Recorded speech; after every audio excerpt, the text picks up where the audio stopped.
Blockchain Center. This is Block Talk.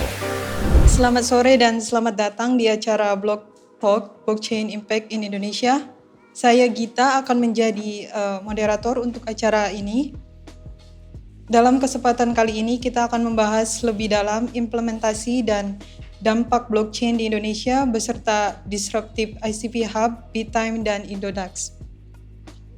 Sekarang sebelum kita memulai melanjutkan dengan presentasi dari pembicara kita akan mendengarkan crypto market update oleh Republik Rupiah. Selamat sore semuanya. Saya David mewakili Republik Rupiah. Untuk yang belum kenal, Republik Rupiah adalah komunitas edukasi dan research berbasis bahasa Indonesia. Dan karena itu sebuah komunitas, kita biasanya kolektif dalam hal meriset dan cari informasi.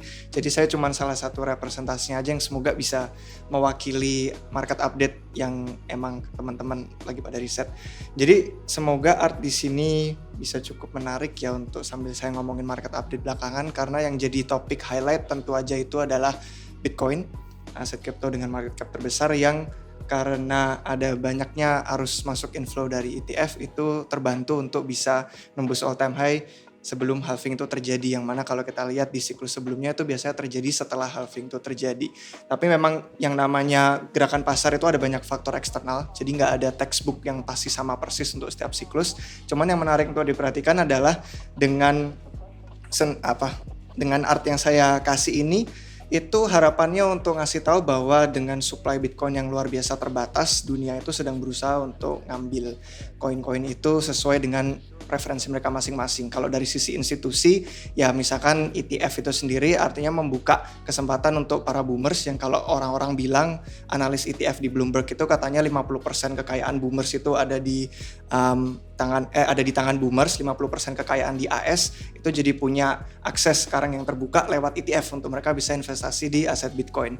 Jadi dengan supply-nya yang terbatas, tujuan saya kasih art ini adalah biar menunjukkan bahwa dari 21 juta Bitcoin dikurangi sama koin-koin yang sekarang udah banyak yang hilang, lupa password dan segala macamnya, itu semakin banyak orang yang demand-nya makin bertambah pengen untuk coba ikutan nih spekulasi dikit-dikit masuk ke Bitcoin.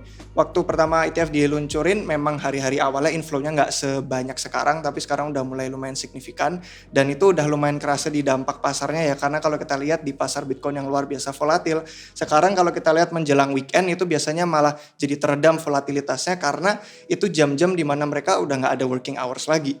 Jadi kayak mungkin aja ada beberapa orang yang berspekulasi sekarang ETF sama institusi tradisional dari TradFi antara BlackRock, Larry Fink sama teman-temannya itu bakal mengubah mungkin ke depannya struktur market kripto terutama Bitcoin itu sendiri. Dan antisipasi yang berikutnya adalah antisipasi Ethereum itu sendiri yang mungkin berikutnya akan kena ETF spot juga persetujuan dari SEC. Jadi nanti kita tinggal lihat apakah hal yang sama juga bakal terjadi dari sisi popularitas sama inflow yang lumayan signifikan. Nah kalau dari sisi Ethereum sendiri untuk minggu terakhir yang jadi highlights itu adalah dia baru saja melakukan upgrade yang memungkinkan layer 2 yang ada di atasnya untuk bisa bayar transaksi yang jauh lebih murah. Alasannya karena Ethereum yang sekarang itu sudah terlalu sulit untuk timnya itu berusaha pertaruhkan biliunan dolar yang sudah ada di dalam jaringan untuk mengubah sistem dari nol. Jadi akibatnya mereka mengandalkan lapisan yang berbeda dari Ethereum itu sendiri, developernya beda juga, itu third party dan dia outsource sama layer 2 yang semacam Arbitrum, Optimism, Zcasing, Stacknet dan lain-lain. Dan kalau misalkan kita lihat sekarang layer 2 itu udah murah setelah upgrade yang baru saja dilakukan, jadi makin murah lagi karena sekarang ada diperkenalkan market baru untuk mereka submit data ke layer 1 mainnet Ethereum. Dari yang tadinya mereka harus submit data pakai bayar call data namanya, itu disimpan permanen di blockchain Ethereum. Jadi itu memakan memori untuk validator dan node yang ada di Ethereum. Sekarang ada pasar baru yang namanya block dan ini cuman temporary. Jadi Ethereum dan validatornya itu nggak dibebankan untuk menyimpan data itu secara permanen jangka panjang. Jadi untuk block market yang nggak permanen ini sekarang tinggal keputusan dari masing-masing layer 2 yang ada di atas Ethereum aja. Arbitrum kalau misalkan udah posting block transaksinya ke layer 1 mainnet Ethereum, nanti sisanya mau transaksinya disimpan sendiri bisa, atau kayak Zcasing misalkan dia ada punya komitenya sendiri off chain untuk bisa nyimpen data juga bisa, tapi intinya validator Ethereum nggak terbebani, makanya jadi bisa lebih murah untuk submit data ke sana.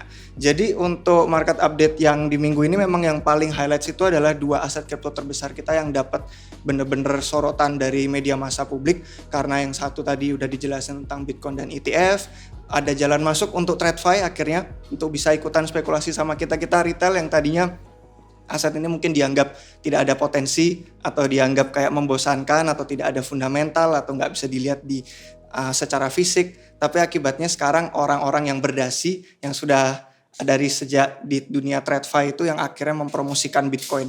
Ada beberapa dari penerbit ETF itu sendiri yang pada ngasih update di Twitter juga, dia ngasih tahu saya hari ini habis ketemu sama financial advisor. Saya ngasih tahu mereka kalau financial advisor harusnya ngasih tahu orang untuk invest ke Bitcoin. Jadi kayak sekarang orang-orang berjas berdasi yang orang-orang di TradFi keuangan tradisional pun sudah mulai mempromosikan Bitcoin. Jadi kalau misalkan kita lihat nanti Ethereum dapat persetujuan dari SEC untuk mendapatkan ETF spot juga, mungkin harapannya kita bisa ngelihat dinamika yang sama lagi untuk orang-orang bisa invest ke 2 aset kripto dengan market cap terbesar yaitu BTC dan ETH. Jadi sekian aja sih untuk dari highlight market update dari saya. Semoga bermanfaat dan terima kasih waktunya. Selamat sore semua, saya Venita sebagai Product Manager untuk Disruptive ICP Hub Indonesia. Pada kesempatan yang kali ini, saya akan membicarakan penerapan ICP blockchain di Indonesia. Menjerumus kepada 3 pertanyaan dasar, kenapa blockchain, kenapa ICP, dan kenapa harus di Indonesia. Yang pertama, dengan berkembangnya transformasi digital dan teknologi, kita mulai mengenal adanya Web3. Dan Web3 itu internet yang terdesentralisasi, yang dimana kita memegang kendali penuh terhadap aset, data dan informasi yang kita miliki. Dan tidak ada ketergantungan kepada otoritas khusus, seperti Google, Meta, dan lain sebagainya.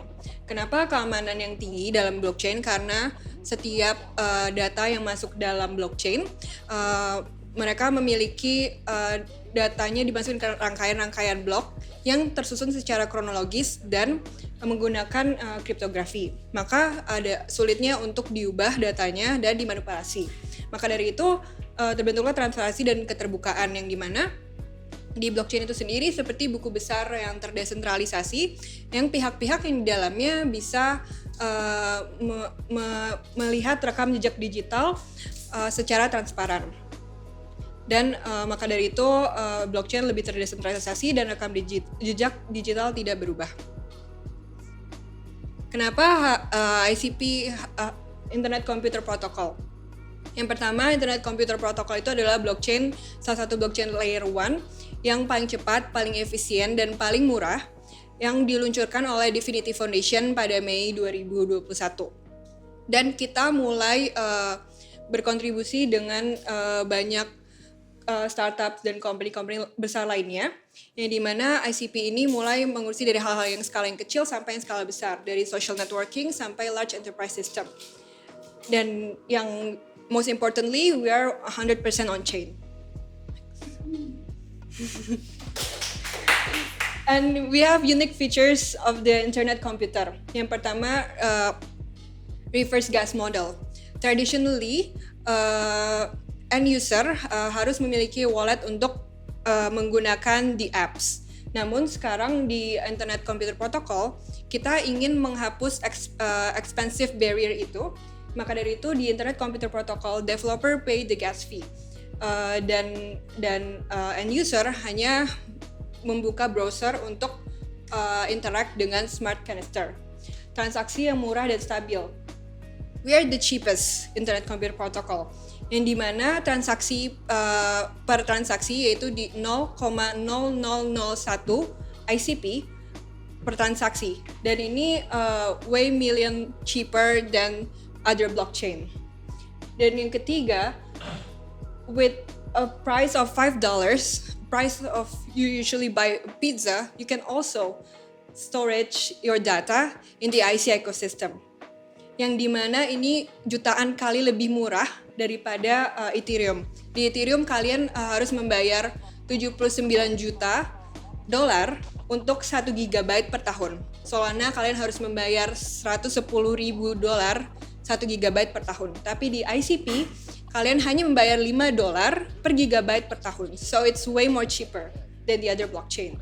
Dan untuk panggilan HTTPS langsung ke situs Web3 di Internet Computer Protocol sendiri, semua di apps yang dibangun di dalam IC itu bisa di search melalui search engine optimization yang di Web2, Google dan lain sebagainya. So it's more efficient, more cheap, and it's IC. Kenapa harus cari yang lebih mahal kalau bisa yang lebih murah? Next, ya ini untuk Web3 kita udah lebih dari 500 dApps dibangun di atas Internet Computer Protocol. Di sini kita ada yang di Web2 kita sudah punya yang di Web3-nya, kayak Telegram kita punya Open Chat, Twitter kita punya District, dan yang hobi main game Minecraft kita udah punya Cubetopia, seperti itu. Nah, tadi sudah kenapa blockchain dan kenapa ICP. Dan sekarang kenapa harus Indonesia? Di Indonesia itu negara dengan populasi terbanyak keempat di dunia. Dan masih banyak prospek dan potensi yang belum dikembangkan, terutama dalam blockchain dan Web3-nya. Nah, dengan populasi yang cukup aktif ini, yang dimana kesadaran masyarakat sudah mulai sadar terkait teknologi, ini menjadi tempat yang paling menarik untuk ICP ekosistem berkembang di Indonesia. Next. Nah, ini dengan melihat kesadaran tersebut, Mr. Bruno Calabretta melahirkan dan meluncurkan ICP pada Juli 2023 tahun lalu. Di sini tujuan kita menjembatani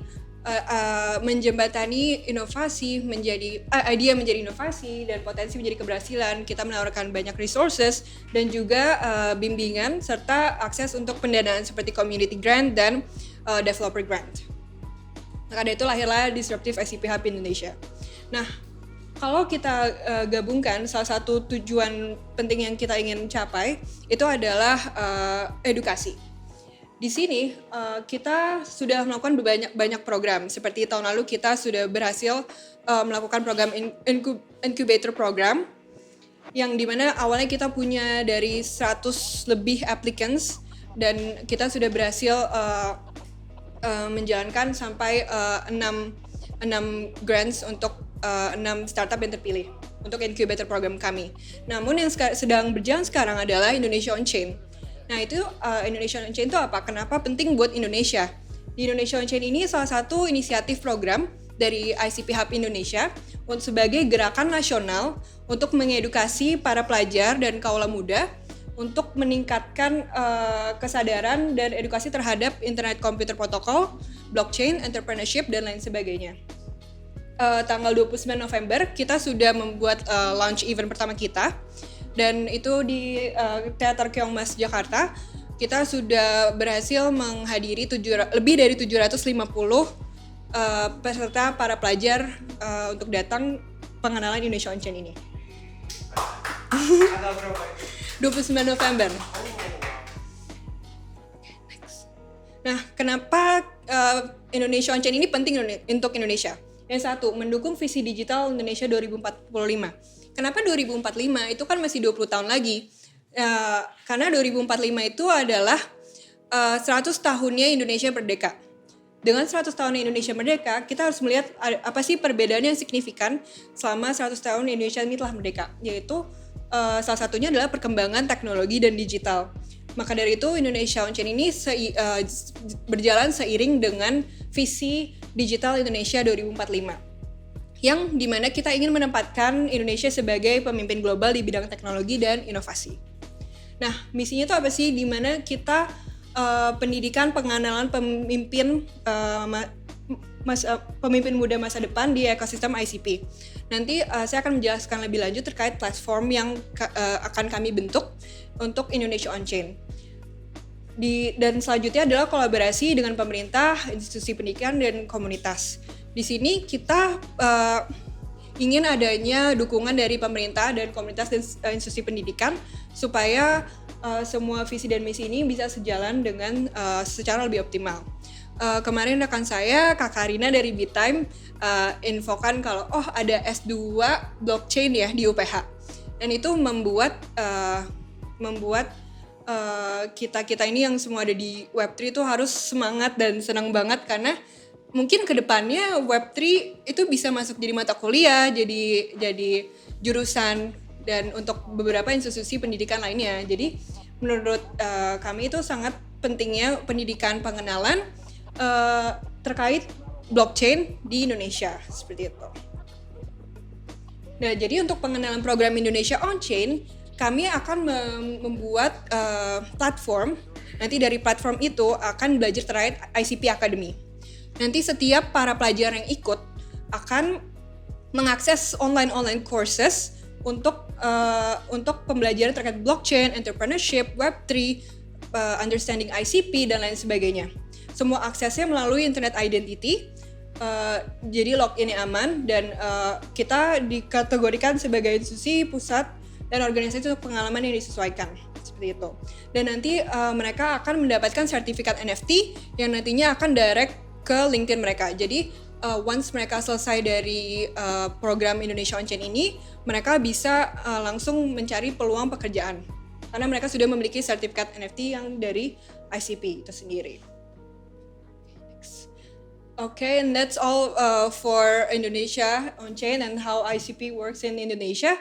And now, Mr. Bruno is always being generous, and we always give.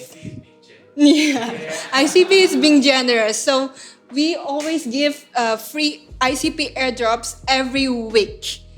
Jadi yang punya HP, please scan QR.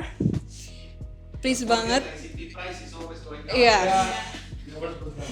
We got the airdrop already. Oh, got airdrop already. Jadi yang mau ICP gratis bisa scan QR dan join Telegram grup kita. Karena bener loh, aku dapat ICP ini sederhana sudah. Senangnya. Ya, dari ini setiap minggu. Jadi bisa dapat 2 kali. Oh. Iya, for sure. Boleh lagi. Boleh. Yang lain dulu Baik. kalau enggak nanti. Terima kasih. Selamat sore. So, how's the market today? It seems like bleeding, right? Oke, tapi yang menarik adalah secara fear and greed-nya masih extreme greed ya. Yeah, extreme greed, still on a greedy phase for the people who wants money from the blockchain or Web3. And right now Bitcoin is back to 68,000 ya. Mungkin ada yang masih ingat nggak dulu Bitcoin pertama kali itu dipakai buat apa? Beli pizza dengan harga 10.000 Bitcoin. Bayangin 10.000 Bitcoin sekarang jadi berapa tuh ya? Jadi itu pizza termahal sedunia mungkin ya. Nah, pensiun yang jual pizza. Oke, it's the past and now is the future lah. Mungkin next kita kenalan dulu ya, BitTime itu apa, mungkin belum banyak yang tahu soal BitTime. So BitTime itu ya crypto exchange lah in short ya. Dan kita punya vision and mission dan punya positioning juga.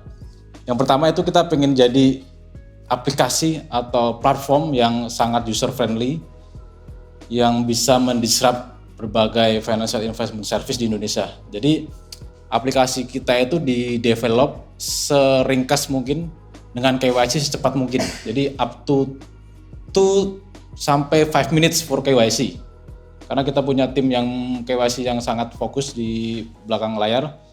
Kemudian misi kita provide access to fair financial service. Salah satu contohnya adalah kita bisa mulai invest dari Rp10.000 aja. Jadi semua orang bisa invest aset kripto ya, kalau di Indonesia kan namanya aset kripto ya, bukan cryptocurrency ya, karena Bapepti melarang itu. Jadi kita bisa invest mulai dari Rp10.000 saja untuk bisa mengakses sampai ke 200 lebih ya sekarang ya, token yang ada di BitTime. Yang tujuannya yang pasti adalah untuk kemerdekaan finansial gitu kan. Semua orang kan pengen financial freedom ya, di akhir masanya cuma ongkang-ongkang kaki gitu kan, sambil ngebir atau ngapain gitu kan, nggak usah kerja. Nah itu satunya lewat investasi gitu kan. Kemudian positioning, jadi positioning kita itu sangat support ke first time trader ya. Jadi teman-teman yang masih muda, masih awam, baru ngerti dunia Web3 blockchain, pengen mau coba trading atau coba invest bisa ke Bitime gitu. Dan kita juga ada fitur staking yang baru dan lumayan menarik juga, semacam deposito lah kayak gitu. Next. Oke, ini about Bitime. Jadi kita yang pertama adalah safe, stable, dan high performance. Jadi kita punya clustering strukturnya tuh lumayan beberapa level ya. Jadi dengan security system yang lumayan advance pakai cold wallet. Kemudian kita udah license oleh Bapepti ya. Jadi bukan yang unknown crypto exchange. Dan ketiga kita, ini yang mungkin beda dari yang lain, kita tuh local minded banget. Jadi mostly token-token atau koin-koin di kita itu udah IDR pairs, jadi nggak perlu muter-muter ke USDT ataupun ke BNB atau yang lain. Jadi kita udah bisa langsung nge-pair ke IDR, jadi dari rupiah langsung beli yang lagi rame misalnya PP atau BONG, nah itu bisa. Yang selanjutnya top notch team nih, kayaknya narsis banget nih top notch team ya. Jadi memang beberapa tim kita itu dari Crypto Exchange Global, saya dulu juga sempat di Huobi juga. Terakhir di Indo itu di Peluang, kalau pernah dengar Peluang ya. Jadi beberapa memang dari Global Exchange, ada yang sempat di Poloniex juga, ada yang sempat di Bitrue juga gitu, dan ada yang pernah di Binance juga. Jadi memang kita udah lumayan veteran sih beberapa di crypto global sih. Next, lanjut. Nah ini tentang Bitime untuk in numbers-nya, jadi kita masih baru 2020, tapi kita udah punya tradable asset sampai 200 lebih. Jadi kita memang fokusnya tuh di koin-koin yang lagi hype ya, karena kan teman-teman pasti suka dengan diversifikasi ya, atau teman-teman pecinta koin meme mungkin suka ngoleksi meme. Nah ini kita sangat fokus ke situ karena kita sangat open to any diversification portfolio. Jadi nggak cuma Bitcoin, Ethereum dan yang big cap, tapi kita juga sangat support untuk koin-koin baru yang mungkin bisa game changing gitu. Untuk register user kita udah lebih dari 200.000 dengan Instagram followers paling 5.000 lebih dan token pairs-nya sampai 300 lebih. Popular fitur staking. Jadi kita punya staking yang lumayan menarik sih di sini. Next. Oke, ini interface-nya Bitime ya. Kalau mau lihat mungkin bisa di-scan juga di situ. Kita memang sangat simple sih ya. Jadi biar cepat dan mudah digunakan. Lanjut. Nah, ini beberapa UI interface dari Bitime. Yang pertama market trade pasti ya. Dan kemudian ada staking dari periodenya 7 hari ada. Kemudian ada wallet dan juga setting yang lumayan banyak gitu. Jadi kita bisa setting banyak level untuk di settingnya dan keamanannya juga. Next. Ini license kita yang real ya. Jadi kita udah license oleh Bapepti. Next lagi. Dan ini adalah salah satu bukti keamanan kita yang berlapis. Jadi kita punya 2 ISO, nggak cuma satu, biasanya kan ada satu. Nah ini ada 2, ISO 27017 sampai 27001 dengan tanda daftar dari Kemenkominfo. Jadi udah all license dari Indonesia Authority ya. Next, ini security system kami yang lumayan advance sekarang. Jadi udah ada protection withdrawal dengan multi authentication, password, 2FA, email protection, sama pin track sensor, dan nanti kita sedang ongoing untuk face authentication. Lanjut lagi. Nah ini untuk collaboration kita punya beberapa produk untuk collab dari teman-teman atau dari siapapun yang mau collab dengan kita. Ada yang Sky Project Listing, ada community AMA, kita beberapa kali bikin AMA sama Mr. Bruno juga udah pernah. Terus kita punya exposure yang lumayan luas ya, terutama terkait PR, karena yang megang PR saya sendiri. Jadi kita udah banyak sekali, mungkin kalau searching Bitime di Google itu udah banyak banget beritanya, dan kemarin kita baru aja ngerilis media soal meme coin. Jadi kita punya tim riset di Bitime yang nge-track meme coin yang patut dilirik. Kemarin sempat masuk kalau nggak salah di Tribun atau di Detik gitu. Dan lumayan bagus juga ternyata dari masyarakat untuk terkait berita-berita terkait investasi yang ditulis Bitime. Next.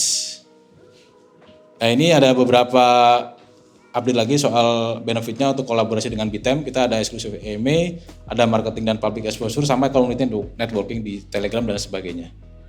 Lanjut lagi. Nah, back to the topic, BITEM as an accelerator for blockchain. Jadi BITEM itu memposisikan diri sebagai salah satu garda depan di akselerasi blockchain. Karena apa? Karena kita adalah salah satu produk blockchain dan Web3 yang langsung bersinggungan dengan user kan. Crypto exchange gitu kan. Pasti orang awam ketemu blockchain dan Web3 itu awalnya dari crypto, dari beli token, beli Bitcoin, beli Ethereum. Nah, kita salah satu yang terdepan karena kita head to head langsung dengan si usernya, kontakan langsung. Kalaupun mereka ada kesulitan yang kita yang bantu. Itu yang pertama adalah ya sebagai marketplace. Yang kedua kita membantu development project, blockchain project. Jadi ada beberapa channeling campaign yang kita bantu dengan community kita. Terus ada juga edit token utility. Jadi beberapa blockchain project itu secara utilitas nambah ketika masuk ke dalam ekosistemnya BITEM karena kita ada beberapa feature yang mendukung di blockchain project gitu. Yang selanjutnya yang terakhir yaitu tadi kita membantu masyarakat untuk bisa mencapai kemerdekaan finansial ya dengan memberikan satu opsi untuk kesejahteraan. Hal itu secara nggak langsung kalau misalnya orang invest tertarik dan akhirnya dapat merasakan keuntungannya, mereka pasti akhirnya percaya sama blockchain kan. Mereka terbentuk trust-nya gitu. Oh ternyata blockchain ini nggak seseram yang orang pikir gitu kan. Ternyata kalau gue lumayan paham gue bisa kok gitu kan dapat cuan dari blockchain dan bisa investasi dan bisa mendapatkan financial freedom dari crypto dan blockchain dan net web3 gitu kan. Oke, next. Ini beberapa contoh aktivitas kita sebelumnya. Jadi kita ada IME, ada PR, ada offline activity juga kemarin di Coinvest dan sebelumnya juga sempat ada M sama Bruno juga. Next. Ini beberapa press release kita yang sebelumnya. Jadi kita lumayan gencar di media sih karena kita lumayan dekat sama beberapa media nasional ya di Jakarta terutama. Dan yang terkait UPH ini nanti kita mungkin proyek atau Web3 related company pertama yang MOU dengan UPH ya. Jadi kita sangat fokus kepada pengembangan SDM yang terkait blockchain dan Web3 karena ternyata banyak beberapa mahasiswa itu punya ketertarikan tinggi terhadap Web3 dan mungkin kurang dapat dukungan gitu. Jadi beberapa karyawan kita dan intern itu kebanyakan dari UPH, salah satunya Karina ini. Ini produk UPH.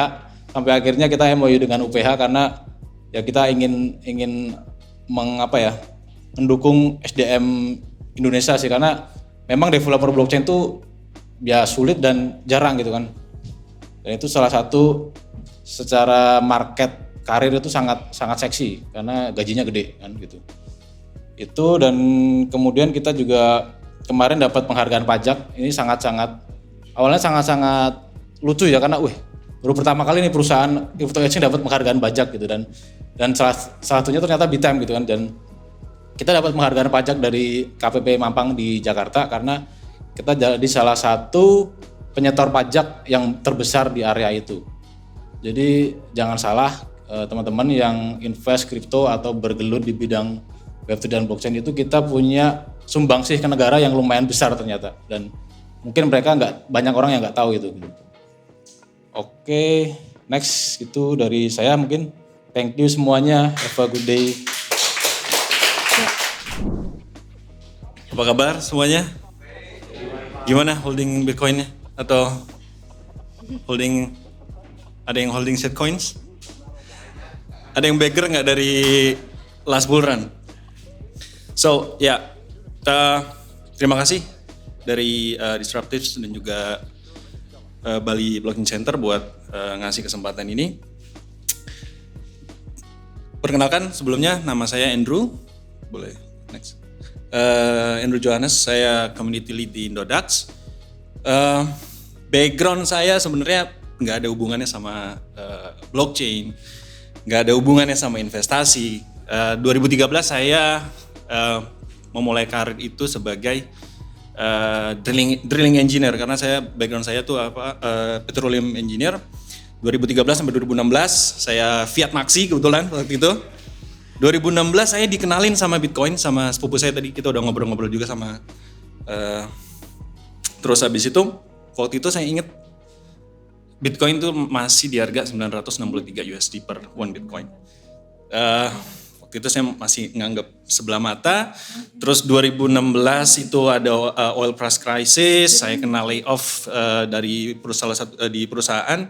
70% waktu itu di perusahaan di tempat saya bekerja itu dapat layoff. Waktu itu masih berjalan masih di industri oil and gas sampai akhirnya waktu 2019 2020 saya mulai mencoba untuk berinvestasi di kripto gitu ya. Waktu itu dikenalin sama salah satu teman dan di situ saya ngerasain pertama kali buat ngerasain coin pump tuh bisa sampai 40 kali lipat gitu ya waktu itu. Jadi mulai di situ jadi satu drivernya gitu buat saya mulai mau mencoba untuk mendalami blockchain. Nah, oke, pasti kita sama-sama di sini percaya bahwa blockchain akan membawa perubahan besar buat Indonesia di masa depan. Next. Oke, sekilas tentang Indodax. Kita sebagai salah satu pionir crypto exchange sejak 15 Februari 2014 dan kebetulan groundbreaking yang pertama kali itu di Bali juga. Waktu itu Pak Oscar sama Pak William punya ide. Waktu itu gimana kalau Bali itu kita jadiin kayak semacam Bit Islands. Jadi ceritanya dulu sempat ada circular economy waktu itu dengan menggunakan Bitcoin sebagai salah satu mata uang. Tapi sebenarnya tidak merely Bitcoin itu sebagai alat tukar. Karena dari alat tukar dari Bitcoin itu masuk ke salah satu payment gateway dengan menggunakan QR code baru bisa transaksi ke merchant. Cuman balik lagi regulasi ngelihat itu sebagai salah satu ancaman, jadi akhirnya itu harus mimpi itu untuk sementara dikubur. Bulan Februari kemarin kita baru ulang tahun ke-10. Saat ini Indodax memiliki total active member itu 6,2 juta dan juga kita percaya bahwa kita ranking 1 di Indonesia ya, dan dengan memiliki trading volume yang tertinggi juga salah satunya, dan kita juga punya total 308 aset kripto yang diperdagangkan di platform Indodax. Next. Untuk mendukung ekosistem Indodax, kita juga terdaftar di Bapepti tentunya, juga terdaftar di Kemenkominfo yang pasti, dan kita juga mengantongi 3 sertifikasi ICO. Yang pertama untuk risiko terhadap keamanan informasi, lalu untuk sistem manajemen mutu, dan juga untuk layanan penggunaan cloud yang lebih aman. Jadi untuk itu kita percaya bahwa dengan kita bekerja sama dengan regulator, kita bisa mengamankan ekosistem Indodax dengan lebih baik. Next. Nah, ini sebagai konteks ya. Menurut KPMG itu salah satu Big Four, kantor akuntan publik, dan juga mereka memberikan semacam konsultasi bisnis lah ke klien-klien. KPMG punya statement bahwa transparency and traceability as the cornerstones of trust. Artinya sebenarnya landasan dari kepercayaan itu sebenarnya adalah yang pertama dari transparency and traceability, yang dimana itu semua dipenuhi sama blockchain technology. Kalau misalnya teman-teman ikutin Bitcoin dari awal pasti sering dengar idiom don't trust but verify. Jadi benar-benar itu jadi salah satu idiom dan yang untuk menyatakan legitimasi dari blockchain itu sendiri. Next. Nah, sekilas kita ngelihat dari ini mungkin agak sedikit belajar sejarah ya. Kalau kita lihat dari revolusi industri 1.0 waktu itu di mana terjadinya mekanisasi yang pertama, jadi yang mulai dari semuanya yang berdasarkan tenaga manusia, tenaga hewan, mulai di semi otomatisasi. Waktu itu yang paling tokoh paling terkenal pasti teman-teman udah pada sering dengar di zaman di sekolah mungkin ya, James Watt dan masih banyak aktor-aktor lain. Di sini dinyatakan bahwa mekanisasi ini merubah behavior orang gitu. Jadi untuk menjadi lebih efisien gitu ya. Sehingga waktu itu juga mendukung terjadinya revolusi agraria waktu ya, di mana orang-orang yang tadinya kerja sebagai buruh tani mereka lebih cenderung untuk urbanisasi gitu ke kota-kota untuk mencari masa depan yang lebih baik gitu ya. masuk ke itu tahun di sekitar tahun 1784, masuk ke industri 2.0 sekitar hampir 100 tahun selanjutnya mulai siapa namanya Nikola Tesla menemukan sumber daya listrik. Lalu habis itu Thomas Alva Edison yang menemukan pertama bola pijar gitu ya. Sehingga waktu itu mungkin dunia jadi lebih hidup dan juga lebih terang gitu ya. Kalau misalnya kita ingat tagline-nya terus terang terus gitu ya sama Philips. Nah itu mungkin saat itu orang-orang benar-benar merasakan gitu loh. Yang tadinya mungkin pakai lilin atau pakai apa, sekarang udah mulai pakai lampu gitu ya. Dan itu juga akhirnya mendukung terjadinya hampir sekitar 100 tahun ke depan otomatisasi di secara mesin komputer, elektronik. Waktu itu mungkin the best invention mungkin waktu itu tentang microchip ataupun semikonduktor. Nah, itu mungkin waktu-waktu dimana kayak mulai seperti kayak Steve Jobs ataupun mungkin Bill Gates waktu itu ya mulai menemukan produk-produk mereka. Tapi sebelumnya kalau misalnya teman-teman pasti pernah nonton filmnya The Imitation Game atau Alan Turing, itu salah satu tokoh yang mencontohkan salah satunya untuk industri 3.0. Dan terakhir itu kita berada di situasi industri 4.0 yang kita anggap sekarang it's all about big data, IoT, robotic, and blockchain itself. Gitu ya. Jadi maksudnya memang kita harus kayak semacam aware tentang revolusi itu tidak akan pernah bisa kita hindari. Next. Oke, mungkin kayak pasti teman-teman di sini udah pada paham lah ya tentang sedikit banyak tentang blockchain. Next. Proses transaksi ya pasti ini apa namanya pasti teman-teman udah pada tahu lah ya. Akan ada request dari transaksi dari misalnya dari seseorang gitu ya. Lalu dengan menggunakan private key itu akan digunakan sebagai semacam apa ya? Digital signatures lah ya untuk bisa melakukan transaksi yang hendak diselesaikan. Lalu nanti dari nodes pada saat mereka menerima transaksi ini dari secara transaksi ini diminta untuk disiarkan ke seluruh P2P dengan bantuan node itu ya. Baru nanti di situ para miners mereka untuk memvalidasi dengan apa namanya menggunakan Nakamoto consensus. Jadi yang punya power computation power terbesar mereka lah yang menjadi pemenang gitu ya.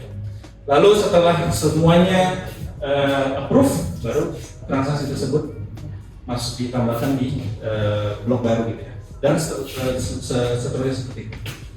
Next. Oke, kemajuan fitur blockchain. Pasti teman-teman udah pada paham juga. Yang pertama itu di blockchain 1.0, salah satu produknya adalah cryptocurrency. Ini penerapan dari distributed ledger technology yang waktu itu benar-benar use case-nya hanya untuk mata uang kripto gitu ya.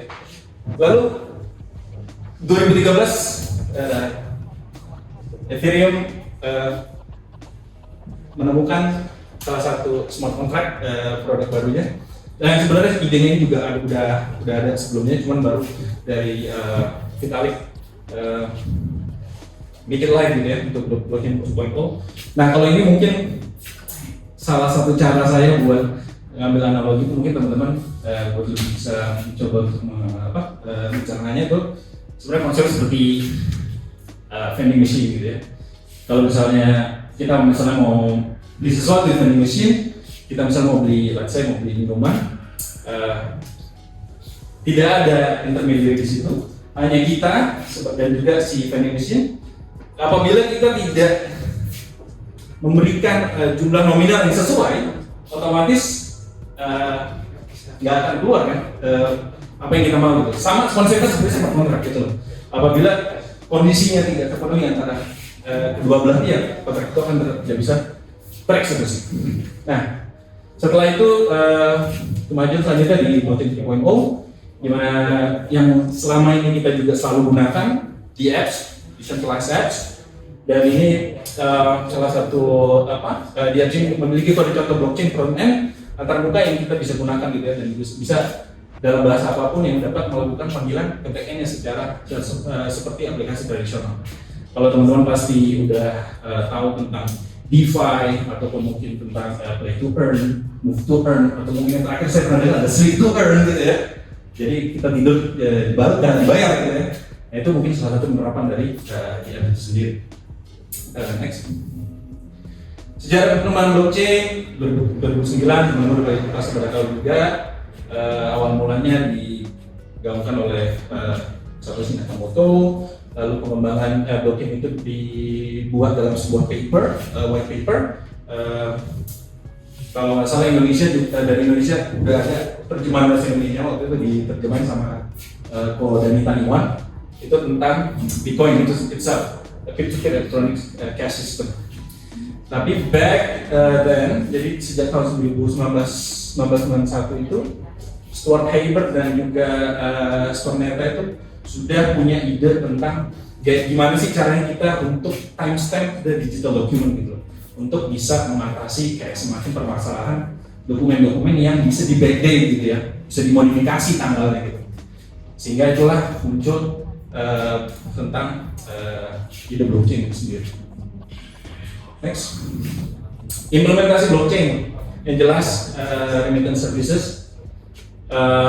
Ini saya juga sering banget punya pengalaman sebagai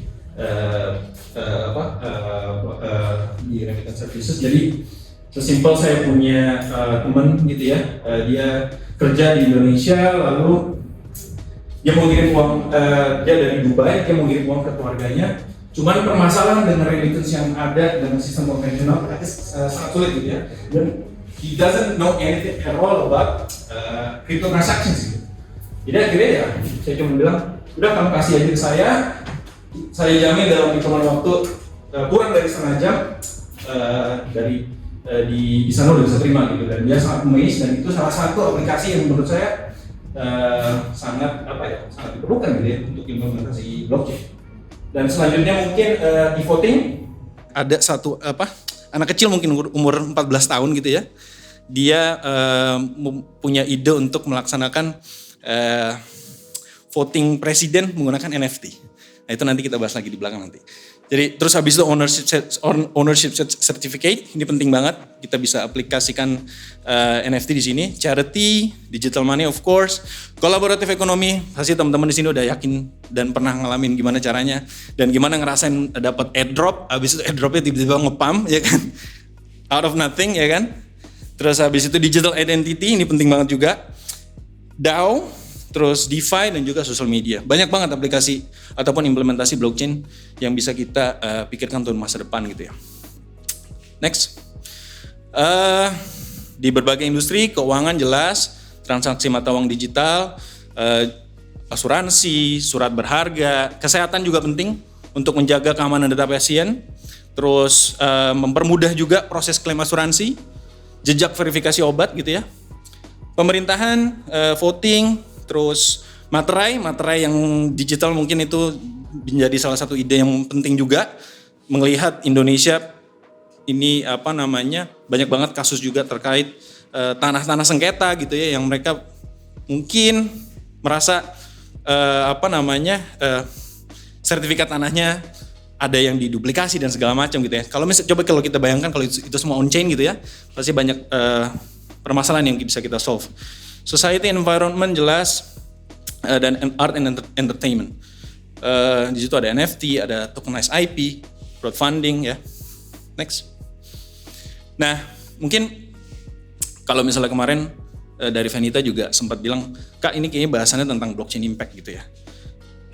Di sini ada fakta-fakta yang menurut kami juga sangat penting gitu ya, di mana Indonesia memiliki opportunity dan juga fasilitas yang sangat besar gitu ya untuk kita bisa mengembangkan blockchain.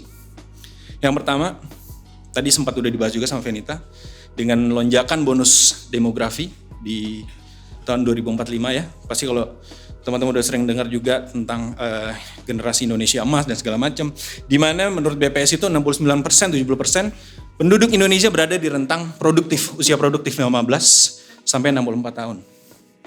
Dan ini yang juga penting, yaitu 80% populasi di Indonesia itu masih unbanked atau underbanked. Unbanked itu memang mereka nggak punya fasilitas fasilitas keuangan, atau underbanked mereka punya tapi mereka nggak bisa memiliki fasilitas kredit dan segala macam gitu ya.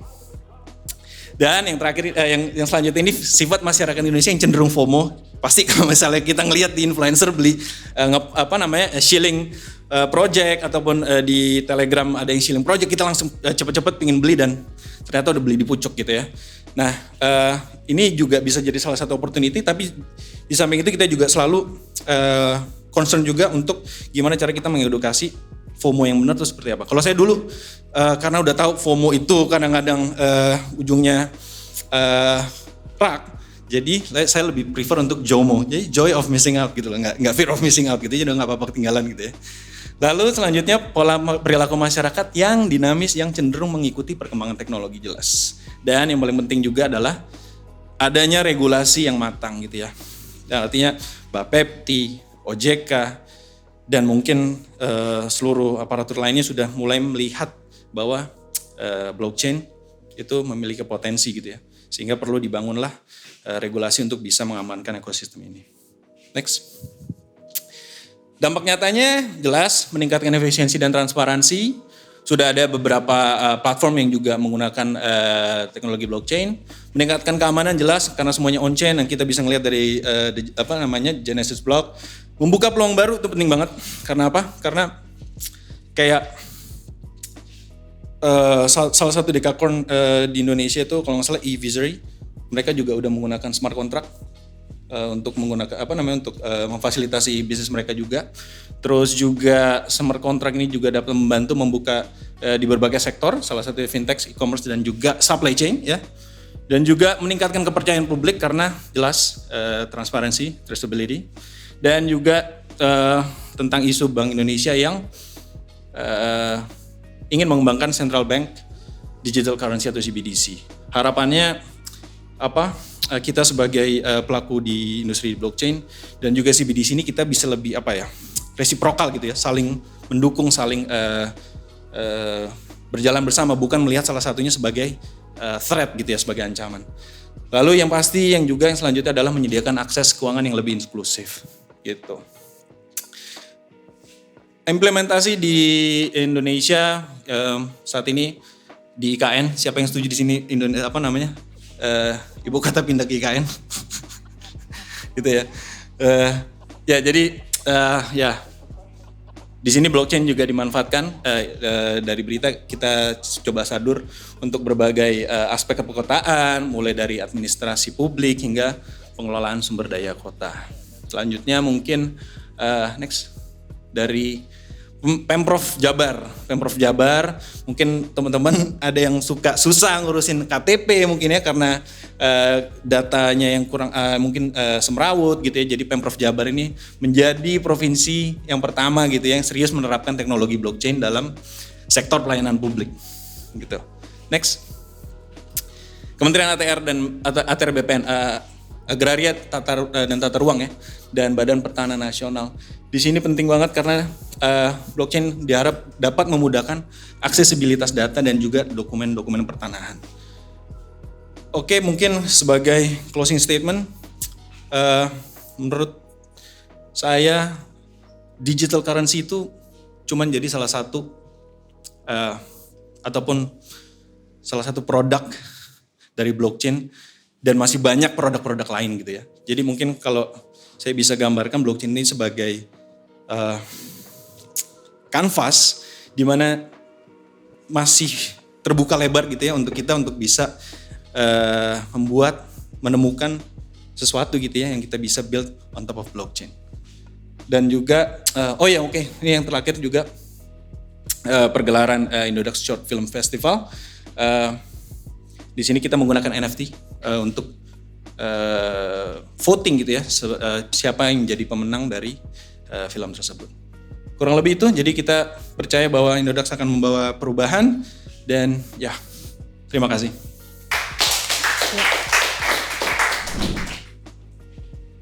Mungkin langsung ke pertanyaannya ya. Untuk ICP, VTime dan Indodax, bagaimana dampak teknologi blockchain di Indonesia, terutama dalam mengubah landscape industri dan ekosistem bisnis? Mungkin boleh gantian. Dari mana Zul? Oh ya, Andrew. Oh boleh. Halo semua, mungkin aku nggak usah perkenalan ya. Saya Albert dari BeTime juga. Untuk impact-nya mengenai landscape industri ya, ekosistem bisnis. Oke. Sebenarnya tadi Bro Andrew banyak jelasin sih kegunaannya. Aku thank you sih. Jadi majority emang blockchain sekarang terkonsepkan seperti itu. Cuman ini menurut pandangan secara bisnis saja ya. Aku mungkin nambahin. Sebenarnya untuk di blockchain yang paling beda itu adalah sekarang itu kayak tadi aku benerin dari Mas Giras itu job opportunity. Jadi sebenarnya kalau ngomongin dari pekerjaan itu banyak job opportunity yang terbuka. Jadi teman-teman kalau dulu mungkin kerja dengan hal-hal yang biasa aja atau ngerjain sesuatu tuh yang boring gitu loh. Jadi kita ada kesempatan tuh kerja tuh yang agak keren gitu loh. Mungkin di sini ada beberapa developer, aku lihat tadi ada Sian juga ya di situ. Jadi kalau zaman kita kuliah tuh kan kita ngebayangin sesuatu yang keren gitu loh. Untuk mau kerja tuh mau kerja apa sih, mimpi di mana kerjanya, kerja di Google. Zaman dulu kalau angkatan saya mungkin kerja di perusahaan yang jujur di dunia dunia blockchain itu mungkin kerja itu jauh lebih keren, apalagi kalau teman-teman baru starting belum lama di dalam dunia pekerjaan tuh switching ke blockchain itu opportunity-nya pasti luas. Kedua ya keren itu dalam artian bukan cuman keren aja, secara income jauh lebih bagus karena memang kandidatnya tuh nggak banyak. Jadi permintaan pasar bagus, lalu Indonesia mau implementasi untuk blockchain tadi.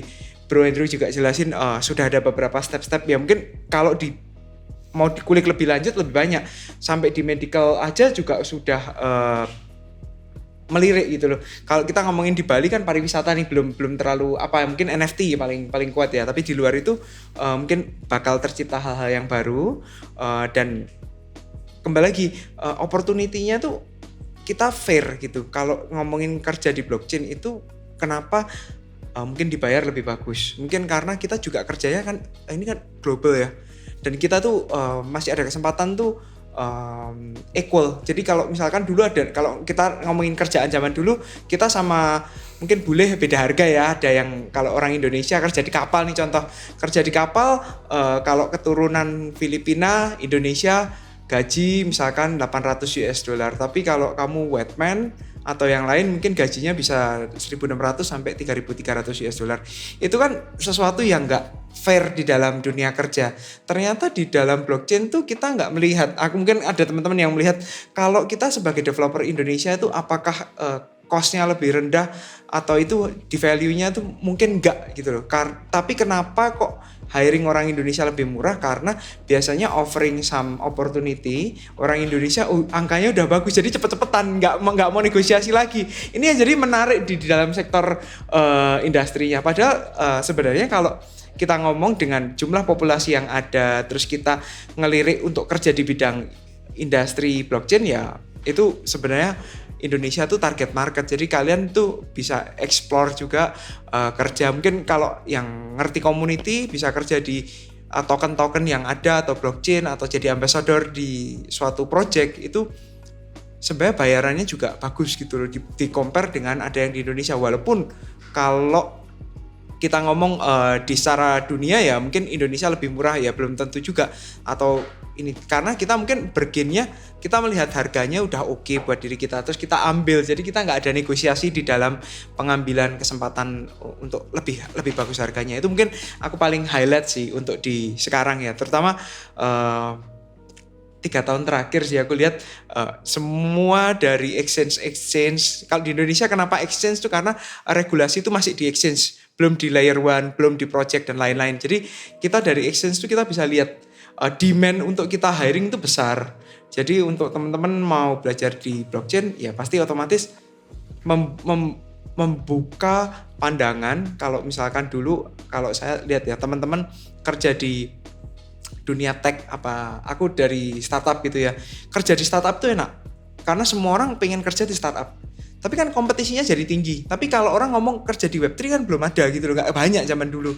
Jadi kalian sebenarnya kalau mau intern into that ya opportunity-nya luas banget. Kita sebagai di Indonesia di dunia kripto juga jadi ada variabelnya lebih banyak. Jadi kita sebagai pemain industri ya kita lihat itu sesuatu yang mempengaruhi kita mendapatkan talent. Kalau semuanya mau kerja di startup, nggak ada yang mau kerja di Web3 juga susah kita. Nah itu yang membedakan. Jadi mereka tertarik dunia Web3 karena mungkin keren atau income-nya lebih bagus. Nah itu jujur buat kita pun juga bagus karena perkembangan zaman, regenerasi penting. Nah itu mungkin kalau aku dari Exchange sih paling highlight dari situ sih. Mungkin next Mas Andrew atau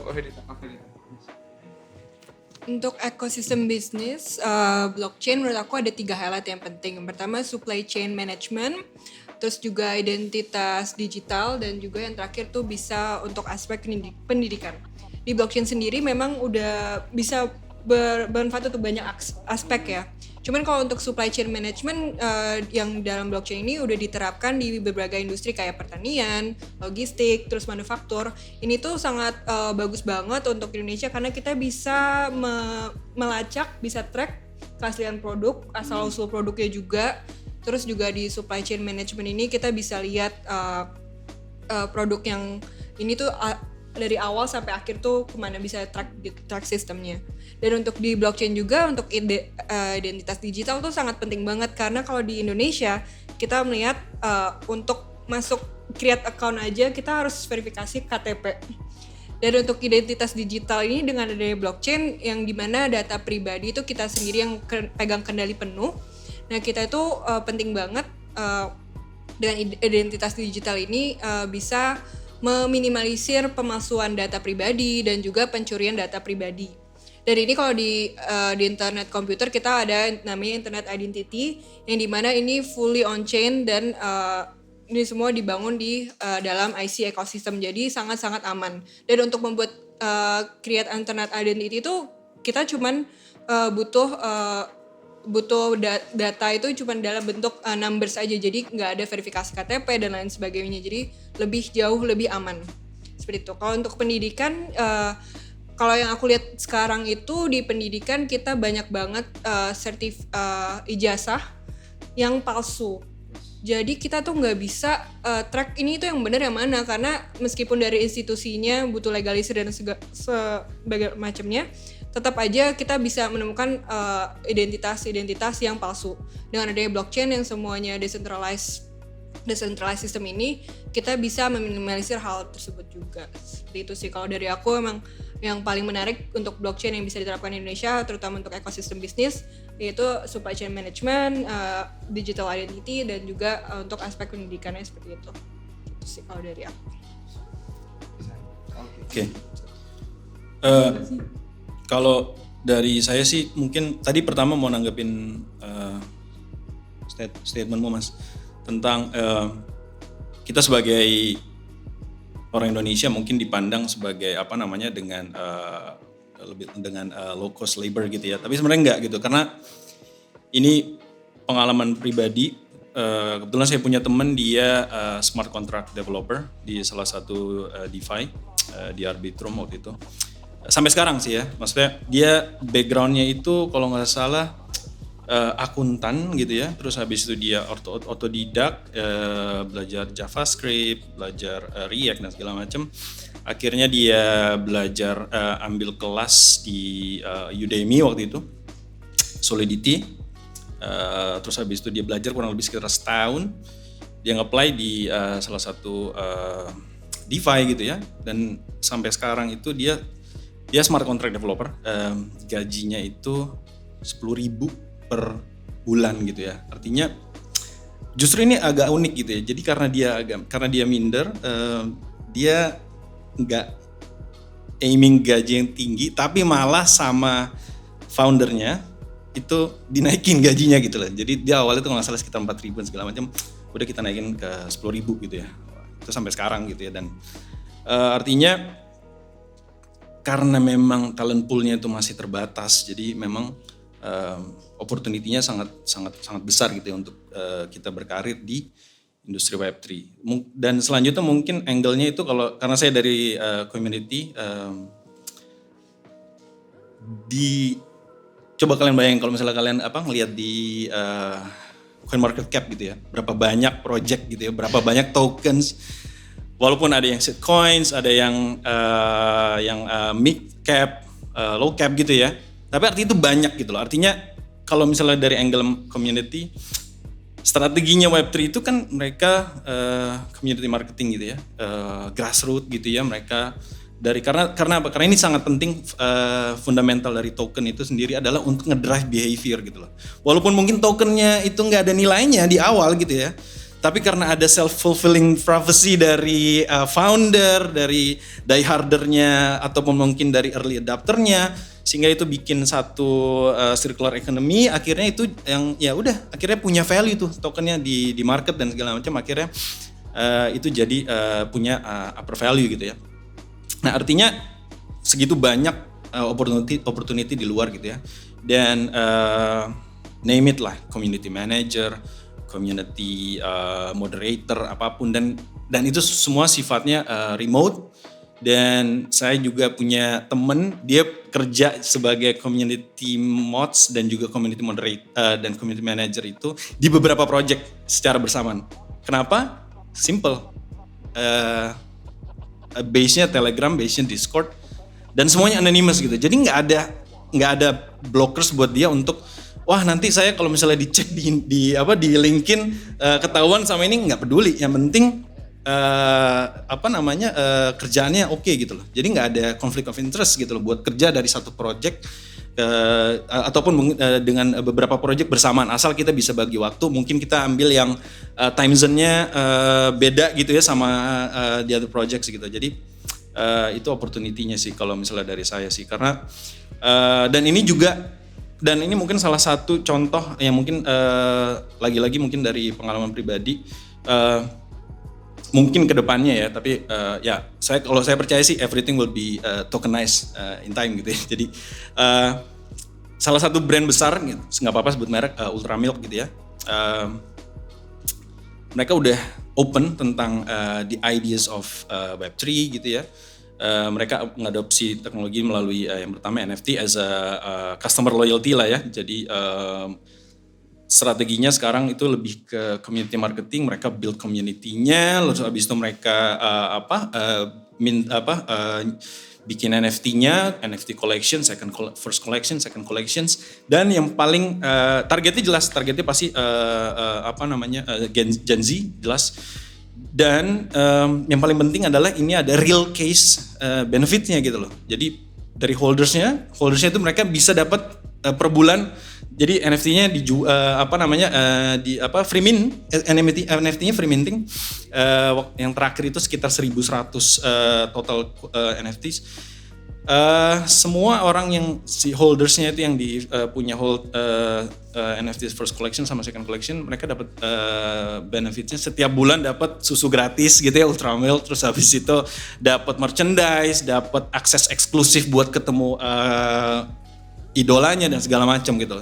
Artinya ini salah satu contoh gitu. Bayangkan kalau misalnya memang nanti brand-brand besar sudah mulai melihat bahwa ini sebagai salah satu strategi yang lebih efisien, yet ini juga beneficial gitu loh buat brand gitu ya. Kurang lebih itu sih. Jadi opportunity-nya sangat besar dan saya percaya bahwa ini akan menjadi peran penting untuk lanskap atau ekosistem bisnis di Indonesia sih, gitu. Thank you. Langsung pertanyaan selanjutnya ya. Untuk ICP, sebagai perusahaan teknologi berbasis blockchain, apa yang menjadi tantangan terbesar yang dihadapi oleh Disruptive ICP Hub Indonesia dalam memperkenalkan teknologi ini di Indonesia? Tantangan untuk kami sebenarnya yang saya rasakan sendiri, sebenarnya untuk tantangan itu paling terlihat jelas adalah pemahaman dan kesadaran masyarakat terkait blockchain ini masih sempit dan masih cenderung negatif. Kalau teman-teman sekalian mungkin pernah ngerasain juga, cuman kalau dari aku sendiri ditanya kerja di mana, di blockchain itu apa, Web3 itu apa, terus pasti ditanya, oh emang aman ya, emang nggak scam, emang nggak fraud dan lain sebagainya. Jadi sebenarnya pemahaman masyarakat secara luas terkait teknologi ini tuh masih tertutup gitu loh. Mereka masih belum bisa menerima teknologi baru ini karena memang dari web 1 ke web 2 aja masih sulit, apalagi dari web 2 beralih ke web 3. Jadi masih pemahamannya dan kesadarannya masih sempit. Dan juga karena kita blockchain selalu disangkut pautkan dengan kripto, sebenarnya secara nggak langsung ya blockchain nggak selalu dengan kripto gitu loh. Jadi sebenarnya yang paling penting buat kami saat ini itu adalah penyuluhan dan pendidikan ke masyarakat secara lebih luas buat pemahaman dan penerapan blockchain. Dan itu penting banget karena pemahaman ini harus mulai dari institusi pendidikan. Karena sebenarnya dari 23,18% penduduk di Indonesia ini masih terbilang masih muda, dan mereka mulai sebenarnya melek teknologi dan melek perkembangan digital. Ya kita mulai bisa nih harus aktif dalam melakukan penyuluhan terkait teknologi ini gitu sih. Cuman memang awalnya kenapa kita kekeh banget dan kita pengen banget dapat support dari pemerintah, ya itu karena dengan adanya dukungan dari pemerintah untuk program-program blockchain, untuk teknologi blockchain ini, masyarakat tuh bisa mulai menerima teknologi ini, seperti itu sih. Jadi tantangannya sekarang memang kesadaran sama pemahaman masyarakat luas terkait blockchain itu masih sempit, dan buat teman-teman kita yang bergerak di industri Web3 ini harus juga aktif buat melakukan penyuluhan terkait pemahaman blockchain di Indonesia, seperti itu. Untuk BitTime, sebagai perusahaan teknologi yang berfokus pada perdagangan aset kripto, bagaimana BitTime melihat potensi adopsi teknologi blockchain di sektor keuangan Indonesia, terutama dalam perdagangan aset kripto? Aku pakai ini aja. Oh, ini sebenarnya pertanyaan yang lumayan berat karena kalau teman-teman ngikuti regulasi kripto itu kan di Indonesia tuh kripto kita nggak pernah sebut cryptocurrency ya, kita sebutnya aset kripto. Sebenarnya aku sebagai yang suka kripto dan blockchain tuh agak deg-degan juga ngomongin cryptocurrency atau crypto aset. Ini aku yakin dah orang-orang kalau kerja di dunia kripto apalagi regulated mesti agak deg-degan ngomong ini crypto aset apa gitu cryptocurrency, karena kripto itu kan sampai sekarang dianggap nggak boleh jadi alat bayar. Ini paling concern. Padahal kalau kripto bisa untuk membayar sesuatu kan kalian mau eksplorasi project jauh lebih luas. Sebenarnya ini bukan jawaban ya. Ini cuma idea. Karena yang di luar itu kan kripto itu bisa buat apa-apa gitu. Bahkan Doge aja bisa buat bayar Ferrari ya, katanya mau beli Ferrari pakai Doge bisa. Jadi sebenarnya kalau untuk kita itu malah jadinya harapan. Karena kalau kita berharap boleh dong 2025 nanti ada OJK ya, sepertinya confirm ya untuk ambil regulasi kripto. Kemarin sudah ada sedikit berita lah muncul regulasinya akan dibahas atau seperti apa. Sebenarnya kita happy dengan harapan Indonesia untuk accept ini di bawah OJK. Dalam artian ini yang nggak mau terlalu terregulasi, tapi yang saya mau eksplisitkan kalau kita ngomongin di bawah OJK itu kan berarti otoritas jasa keuangan ya. Apakah kripto itu dikembalikan ke harafiahnya menjadi cryptocurrency? Sebenarnya itu yang jujur hari ini tahun ini aku kerja keras bukan karena halving, tapi aku merasa nanti 2025 begitu OJK ini jadi cryptocurrency, kalian yang sudah pernah bermimpi kripto, belajar kripto sepanjang ini kayak time to show gitu loh. Jadi kita selama ini dijadiin kripto aset, ya nggak salah sih, kita terlindungi, tapi saat jadi cryptocurrency kita sebagai exchange saja kita langsung waduh harus ngapain nih, persaingan, perkembangan itu langsung explode gitu loh. Karena kita dikembalikan ke harafiah awalnya sebagai cryptocurrency, tapi itu cuma sebuah harapan dari seorang Albert gitu yang kerja di exchange. Tapi mungkin dari kita paling kita sorot sih itu sih. Jujur bentar lagi mungkin udah handover ke OJK, apakah menjadi hal yang lebih baik dan lebih positif, karena sampai hari ini seperti sedikit menyinggung Mbak Feni, kita aja mau kerja ngerjain di kripto itu cerita ke orang tua susah gitu loh. Aku ditanya orang tua kerja kantornya apa, it's pretty hard, you know. When someone asking me kerja di mana, aku pasti tahu Indodax ya. Aku kan extensionku kalau lebih kecil ya, jadi aku pakai nama. Oh ya, I know Indodax ya, yes, we are in the same license. Ya, Jadi aku cuman ngomong lisensinya sama, itu sesusah itu gitu loh. Jadi kalau ngomongin cryptocurrency diterima dari masyarakat, diterima dari pemerintah, diterima regulasi, otomatis gamenya tuh changing. Karena kita nggak ngomongin kripto, tapi kita ngomongin cryptocurrency atau crypto aset. Ini beda. Kalau yang tinggal di Bali, udah pernah lihat ATM BTC dulu ya. Ya jadi kan itu sebenarnya kan panjang gitu loh. Makanya tadi menyambung. Jadi banyak mimpi yang dikubur. Nah, sebenarnya begitu ini berubah jadi cryptocurrency, takutnya mimpi yang dikubur ini jadi Frankenstein, hidup lagi gitu loh. Nah, ini kita sebagai exchange pun harus prepare. Nanti exchange sama exchange juga pasti berkompetisi. Nah, itu baru exchange. Kalian yang di dunia crypto, how? What you guys prepare gitu loh. It will be change. Kalau itu terjadi, kalau enggak, ya enggak apa-apa. Tapi kan kita boleh berharap kalau kripto itu kembali ke harafiahnya gitu. Itu kan cuman kita nggak banyak loh yang sebut kripto sebagai aset. Mungkin Indonesia sama negara mana aku nggak yakin terlalu banyak. Jadi nggak ada salahnya kalau dia berpikir kembali ke harafiahnya. Nah ini ya out of the box, tapi mungkin kita juga harus prepare.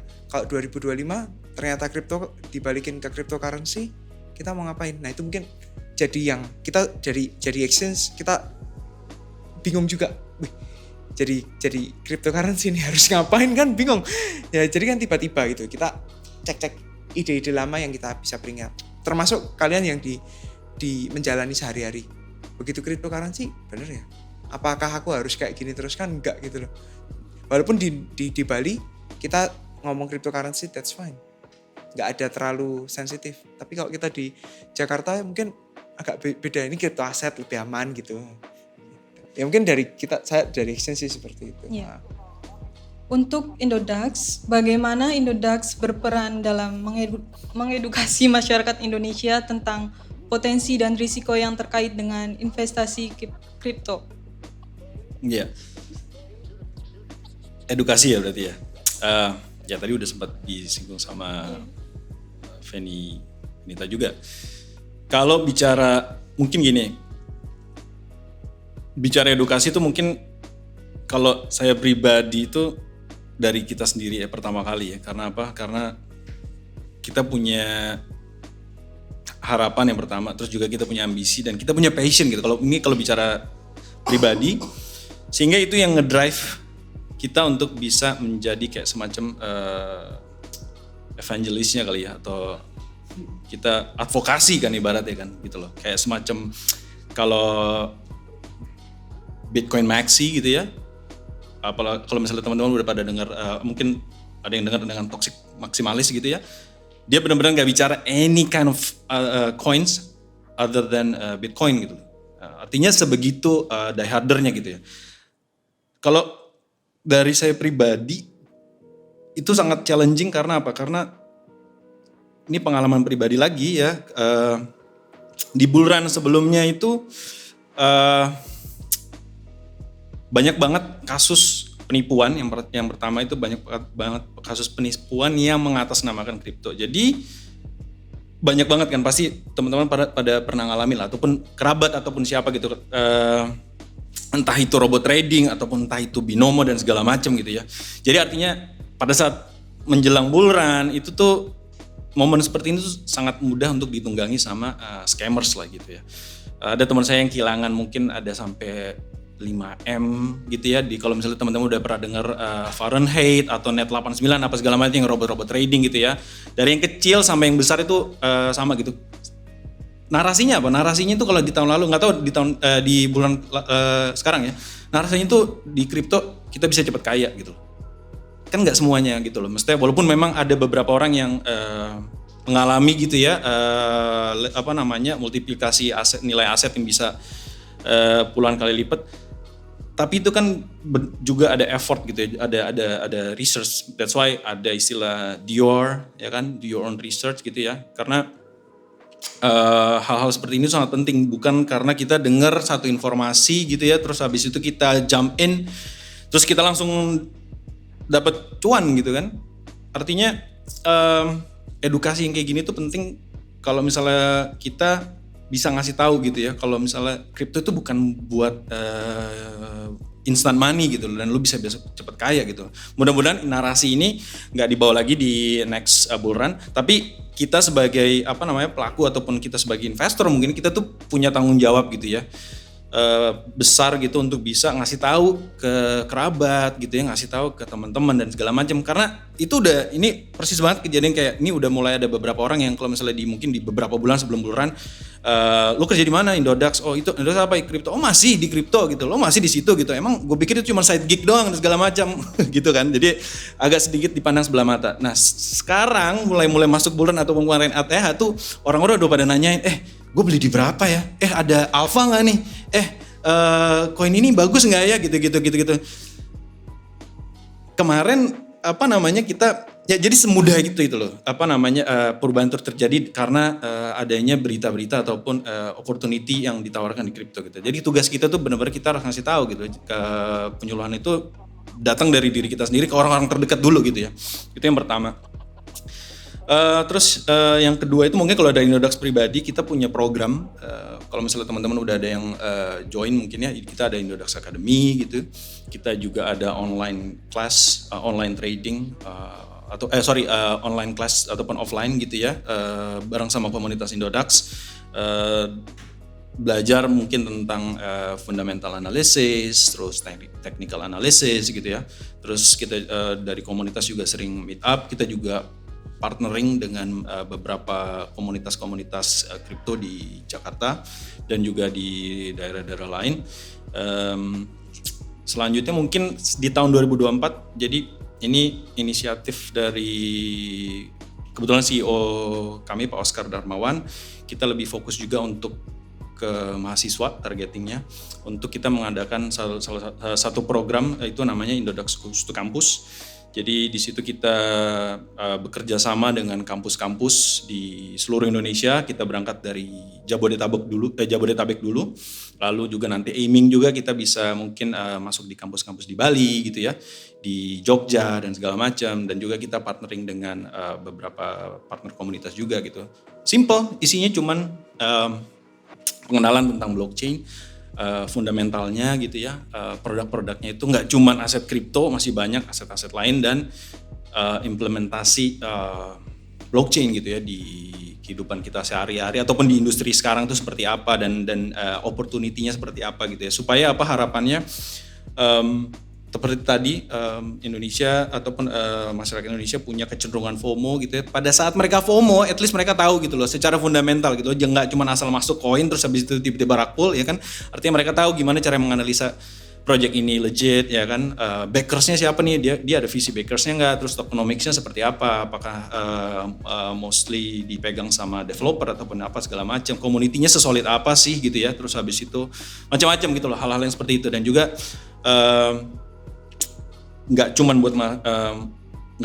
buat mahasiswa tapi juga sivitas akademisi gitu ya. Jadi supaya end goals-nya kita harapannya itu adalah supaya kita aset kripto itu tidak selalu di over generalisir gitu ya sama aset-aset scam gitu ya. Kalau misalnya ini contoh pribadi dari mertua.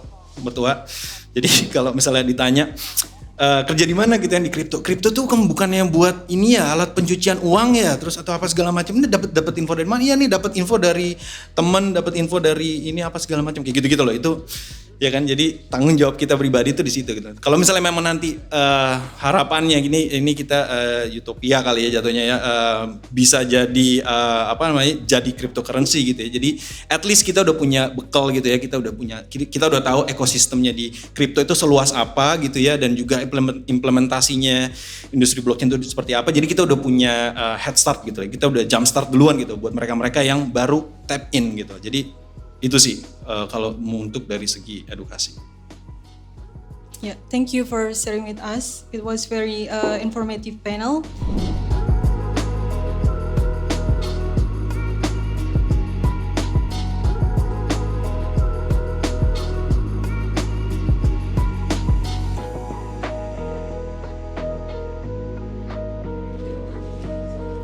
Yeah.